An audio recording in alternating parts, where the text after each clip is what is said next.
Halo Healthy People, bagaimana kabarnya Anda hari ini? Kali ini Anda menyaksikan Healthy Talk, program podcast kerjasama Rumah Sakit Unpad dengan Divya Unpad TV.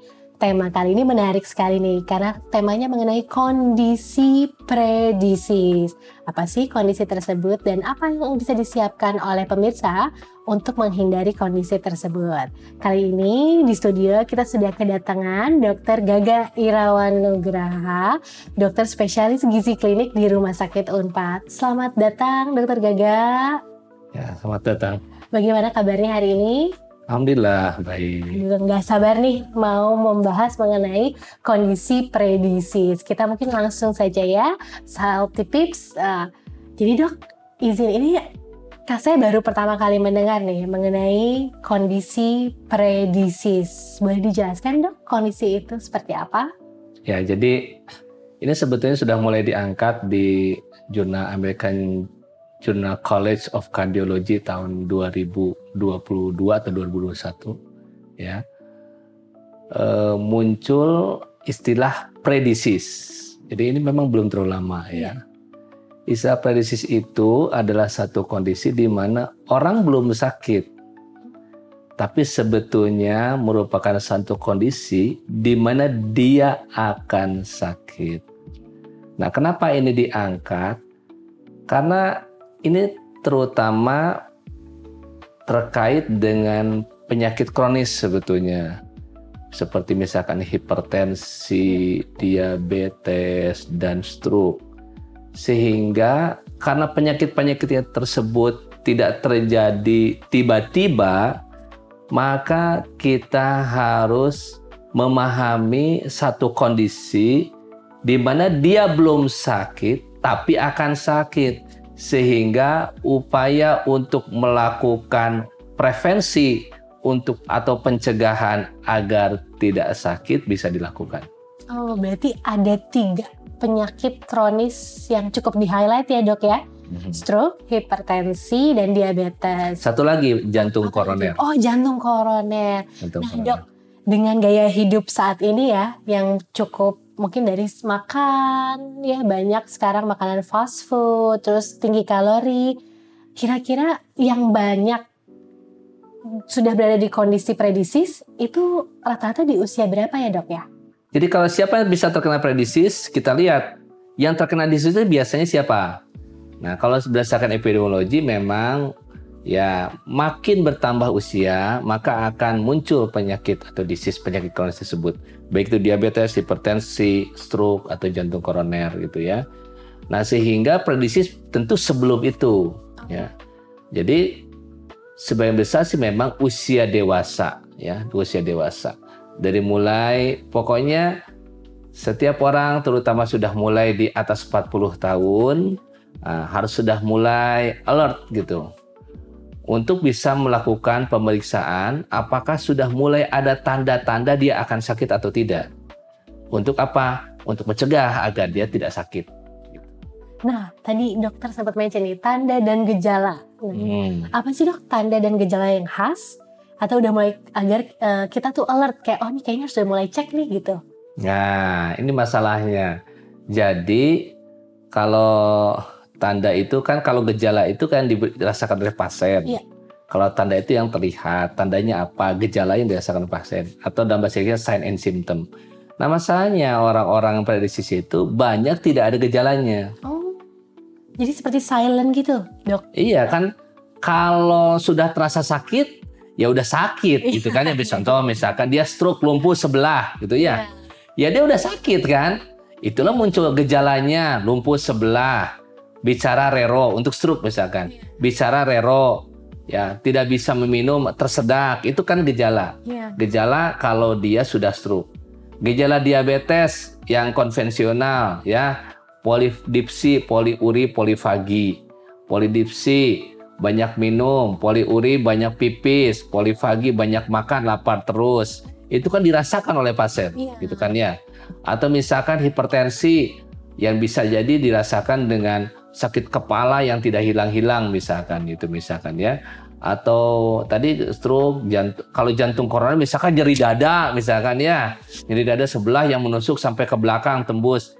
Itu kan gejala dirasakan oleh pasien dan itu terjadi kalau dia sudah sakit. Iya, betul. Nah, kalau orang dalam kondisi pre-disease ini tidak ada gejala. Oh, jadi berarti lebih baik cek. Harus diperiksa gitu ya.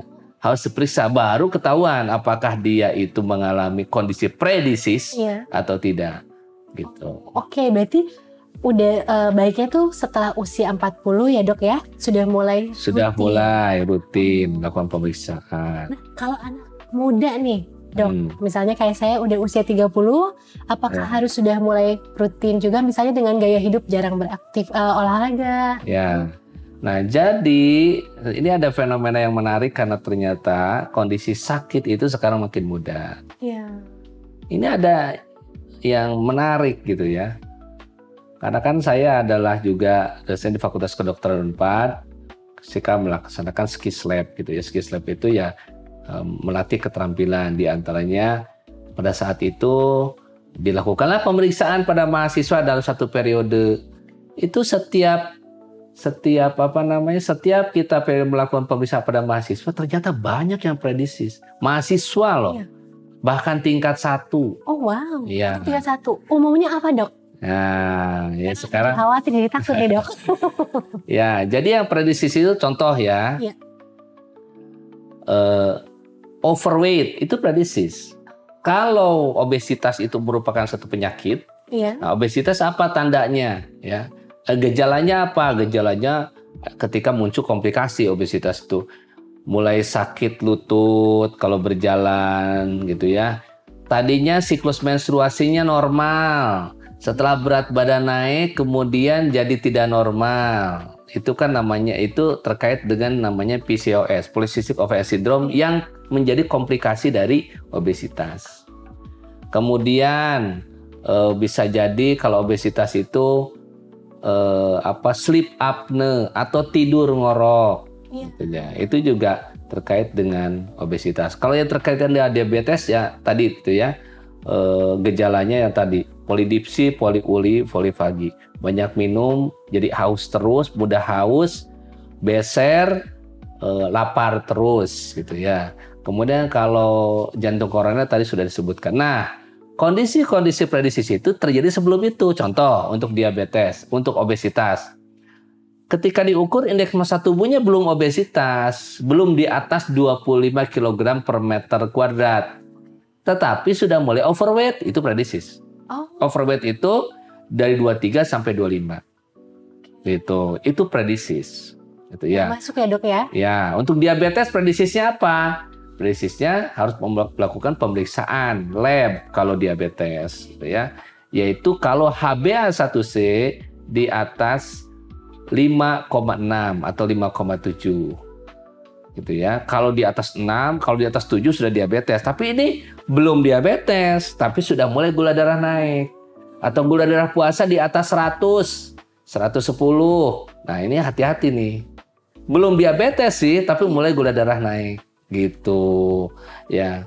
Kemudian kalau misalkan hipertensi itu kalau di atas 135 atau 140, tergantung klasifikasi gunakan.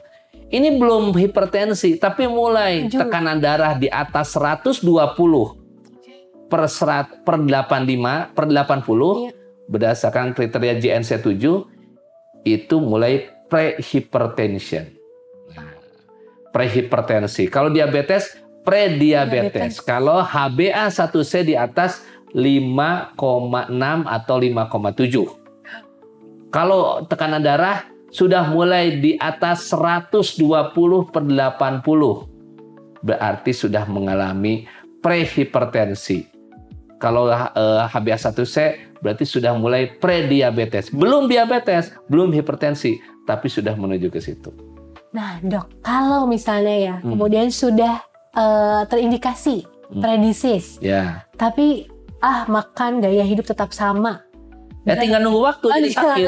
Itu aja. Berapa lama dok waktunya dari pre-disease ke disease-nya?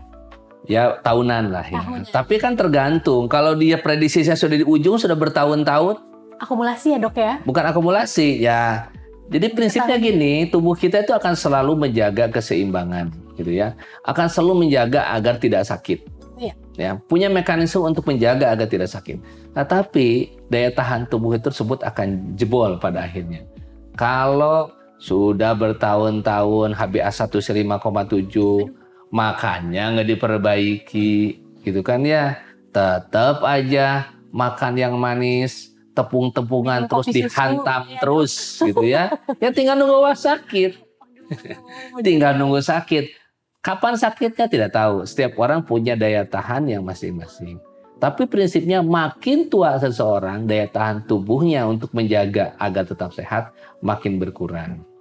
Gitu ya. Tapi kan kita ngeri. Seperti kemarin itu yang mahasiswa saya ada sekitar mungkin yang prediksi itu 30-40% overweight.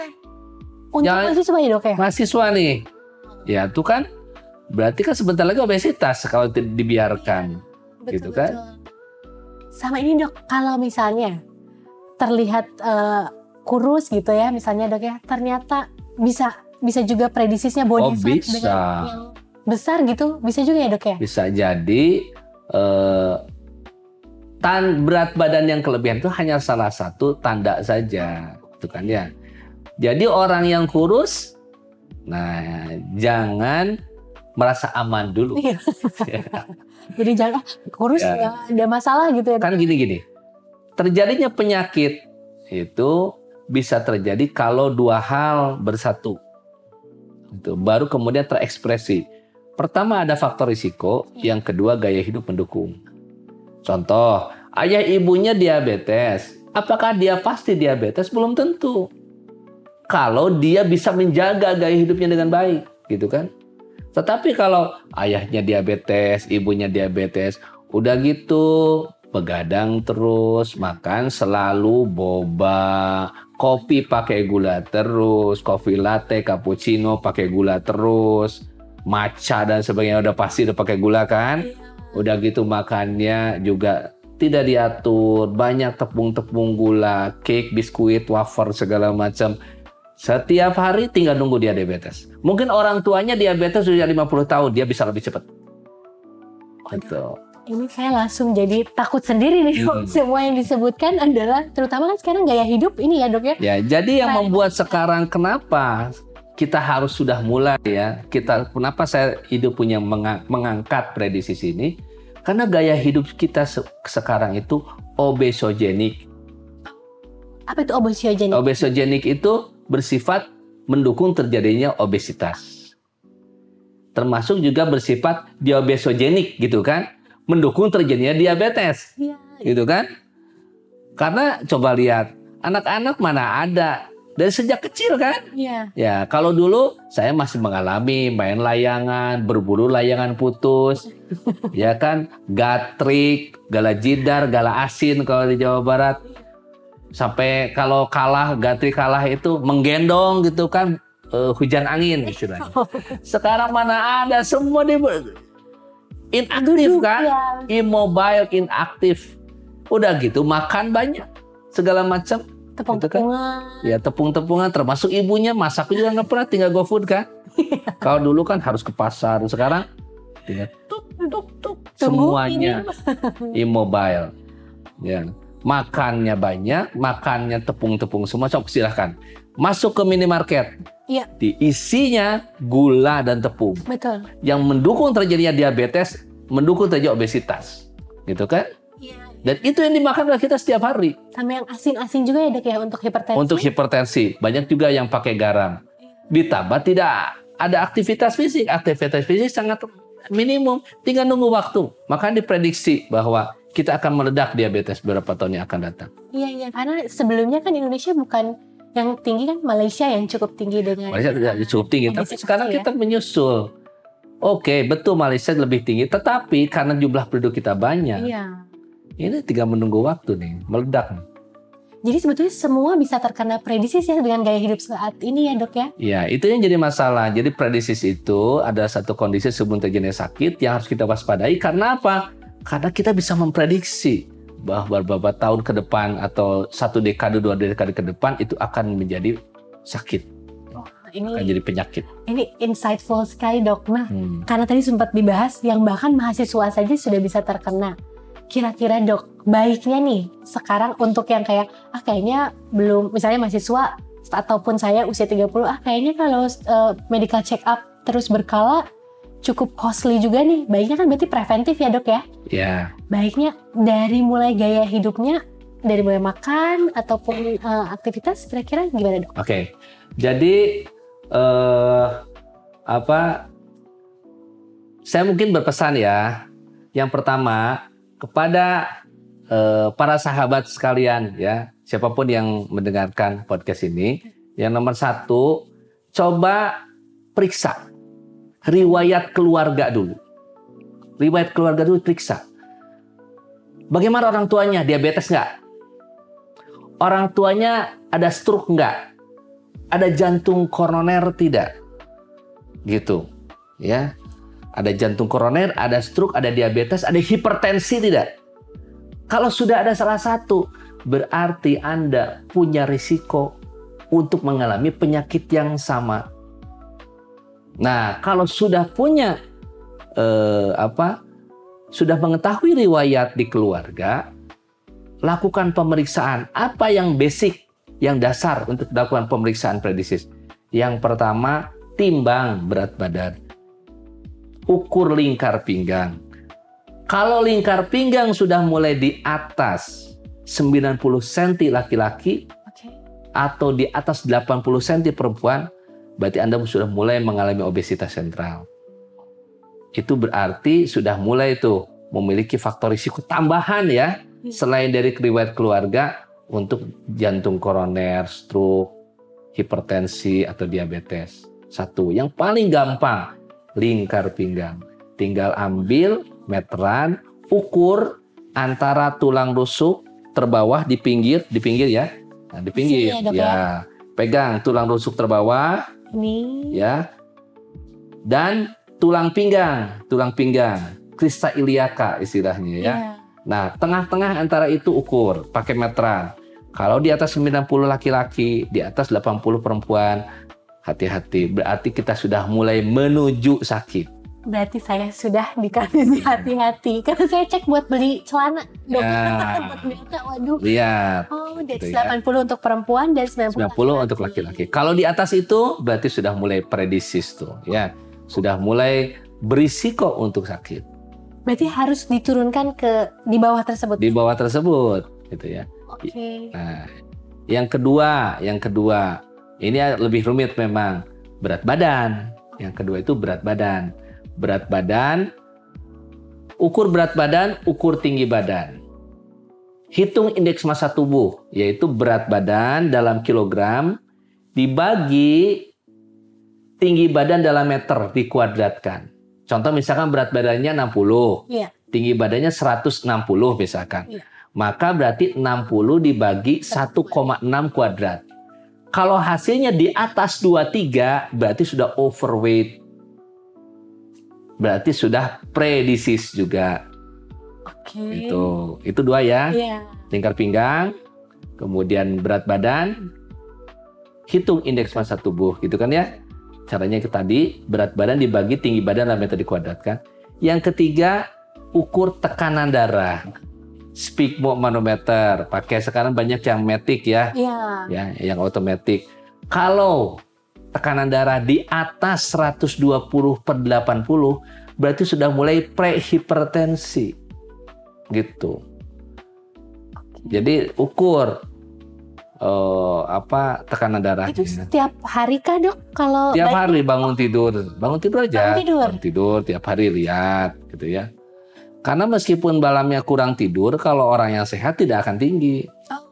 Kalau malam kurang tidur jadi tinggi, ya berarti nanti periksa lagi tuh berkala ya. Jangan-jangan sudah mulai ke arah itu. Apalagi orang tua saya hipertensi, saya sudah mulai 125.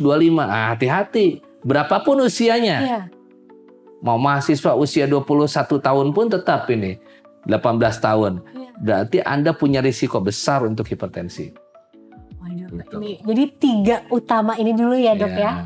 Nah paling kalau mau tambah periksa gula darah. Oh, gula darah. Kan sekarang banyak ya yang di stek di sini ya, di perifer di sini. pakai pemeriksaan gula darah puasa di atas 100 adalah. Gula darah puasa di atas 100 atau di atas 10, belum diabetes. Baru pre. Gula darah puasa itu semalaman mungkin tidak makan dulu, terakhir jam 7 atau jam 8, pagi-pagi sebelum sarapan coba periksa. Kalau di atas 110, apalagi ya, atau di atas 100 lah. Ya. Ini sudah mulai nih prediabetes. Harus hati-hati. Apalagi, iya orang tua saya diabetes dua-duanya. Nah, hati-hati, berarti Anda mulai masuk ke kategori predisease. Mau sakit diabetes, belum diabetes, tapi mau sakit. Wah, ini langsung, saya tadi sempat mikir sarapan habis ini mau gorengan gak jadi kayaknya. langsung kepikiran, karena cukup ini juga ya dok ya, cek berat badan ataupun lingkar pinggang terutama. Lingkar pinggang, berat badan, tekanan darah, gula darah puasa itu kalau menurut saya ya. Berarti kalau sudah mulai ada tinggi itu lebih baik cek lab juga ya dok ya. Nah barulah mulai periksa. Kalau sudah mulai ada yang positif, gula darah mulai ini, cobalah periksa profil lipid ya, profil lipid kolesterol, LDL, HDL, gula darah puasa, tambah HbA1c ya. Trigliserida juga profilnya termasuk trigliserida, tambah HbA1c, asam urat ya. Jangan-jangan sudah mulai ada kelainan metabolik lainnya. Nah, ini dok tadi bahas kolesterol ya dok ya. Kalau yang masih muda-muda ataupun yang sudah usia 40, terus kolesterolnya kalau nggak salah LDL ya. LDL. Nah, itu tinggi di atas 200 kalau nggak salah ya. Di atas 100 kalau nanti. Kalau kolesterol total di atas 200. Oh, kolesterol total. Nah, kalau sudah di titik itu berarti sudah masuk ke predisease juga dok? Iya, predisease. Itu tapi bisa turunnya kira-kira dok itu dalam waktu berapa lama untuk menurunkan kalau kita sudah terindikasi terkena predisease? Tergantung cara menurunkannya. Kalau dengan diet cukup perlu waktu. Kalau trigliserida atau lemak di dalam darah yang tinggi itu cepat. Tanpa obat bisa. Ya. Karena trigliserida itu dia adalah makanan dari otot. Jadi asal seminggu olahraga lari tiap hari 2 jam turun itu seminggu juga. Tapi kalau kolesterol LDL tidak, perlu waktu. Itu perlu waktu. Ya. Tapi kalau pakai obat sih cepat. Pakai obat ya. Seminggu juga turun. Nah, gitu. Tapi kalau sudah predisease gitu, boleh dok misalnya untuk kemudian mengajukan apakah boleh menggunakan obat untuk supaya turun gitu. Boleh, tapi nanti konsultasikan dengan dokter. Nah ini membahas juga terkait gizi ya dok ya, karena salah satunya ada untuk menurunkan hal tersebut harus mengubah total gaya hidup ya sebetulnya ya dok ya. Boleh kasih tips dan trik nggak dok? Oke, 5 pilar. 5 pilar hidup sehat. 5 pilar hidup sehat. 1, pola makan yang baik. 2, olahraga teratur. 3, istirahat yang cukup.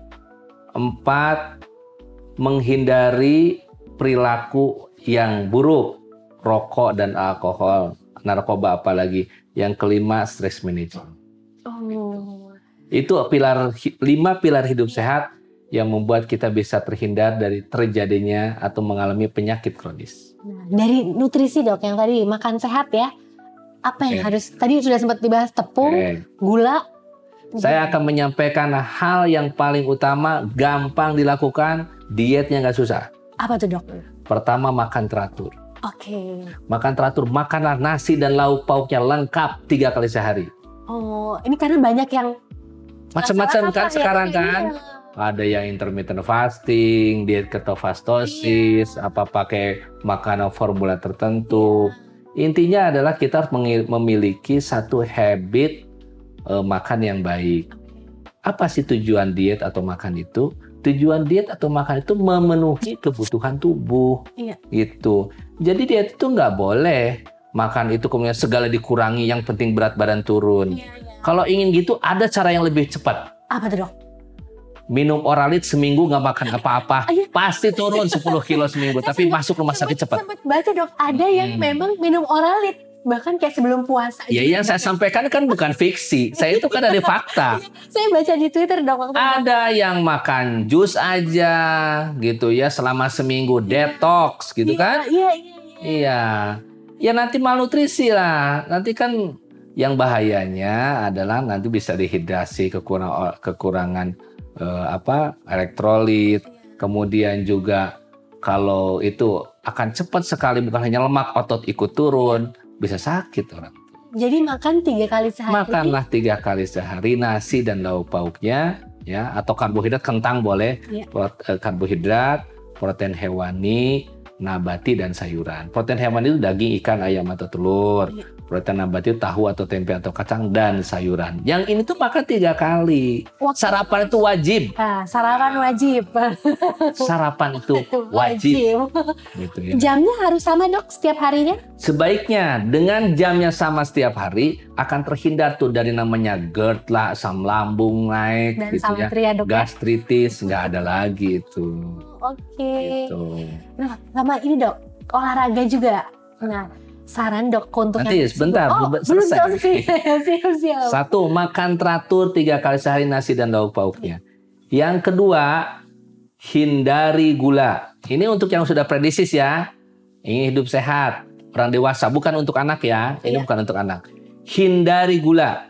Oke. Dan segala macam teman-temannya. Gula putih, gula merah, gula aren, madu nggak boleh. Udah. Kalau yang sudah predisis hilangkanlah itu. Gula boleh sebagai bumbu aja di masakan. Ya. 3. Kurangi garam.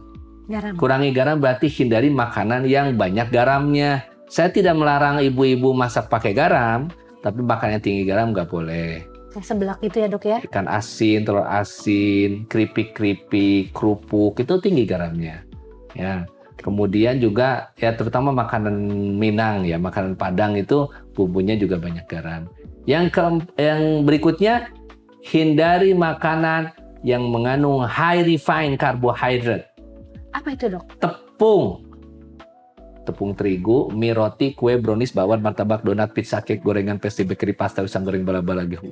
Itu semua favorit saya. Tepung beras, tepung kanji, siomay, dimsum dan sebagainya itu hindari. Itu ya.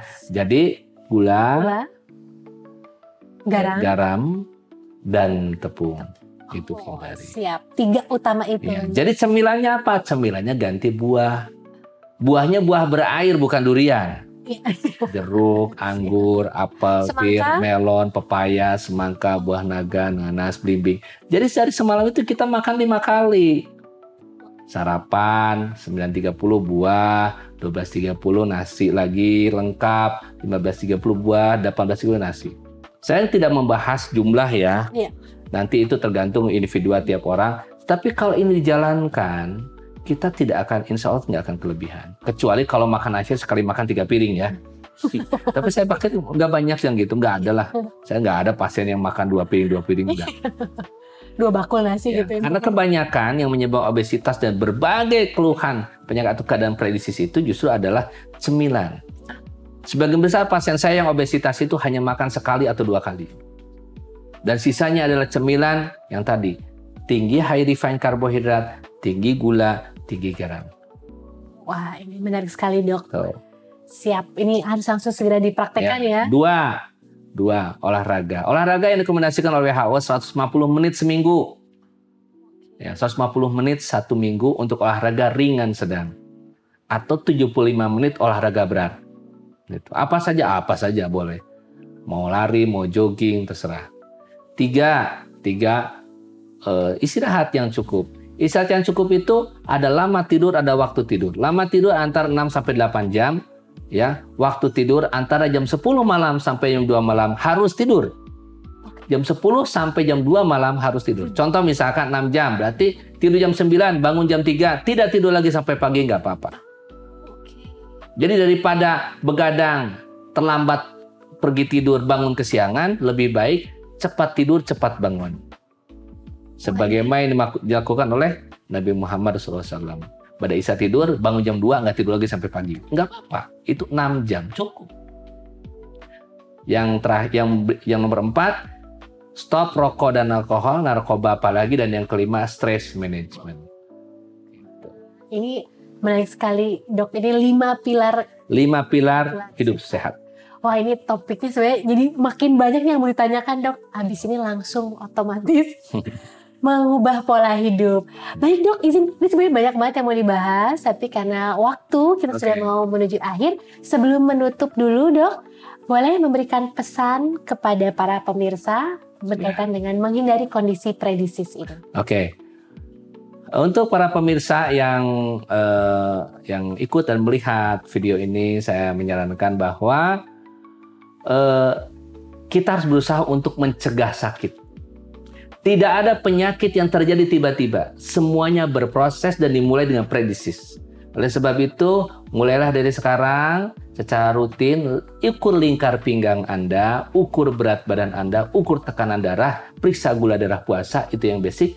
Dan tentukan apakah Anda mengalami predisis atau tidak. Dan coba tanya kepada orang tua apakah sudah punya keadaan sakit atau tidak. Karena kalau mereka ternyata juga punya riwayat sakit atau sudah sakit, maka berarti Anda juga punya risiko yang sama dengan mereka. Dan berarti sungguh-sungguh harus sudah mulai mengubah gaya hidup agar terhindar dari kondisi penyakit yang sama dengan orang tua Anda. Baik, terima kasih banyak Dokter Gaga. Sebelum ditutup juga, Dokter Gaga aktif berpraktek ya dok ya di Rumah Sakit Unpad. Mungkin boleh diberitahukan? Hari Senin, Rabu jam 11 sampai jam 2 siang. Nah, harus segera daftar karena pasiennya Dokter Gaga banyak dan rebutan ya. Baik, terima kasih banyak Dokter Gaga atas kesediaannya memberikan sharing insightful sekali nih tentang kondisi predisis. Jangan lupa Dokter Gaga juga aktif di sosial medianya, di Instagram dan di TikTok. Sekali lagi terima kasih banyak Dokter Gaga dan terima kasih juga Divya Unpad TV. Saya Saskia dari Rumah Sakit Unpad dan juga MC podcast ini pamit undur diri. Jangan lupa tetap saksikan Healthy Talk di tayangan yang tayang di platform YouTube ataupun di channel Divya Unpad TV. Sampai jumpa lagi di lain kesempatan.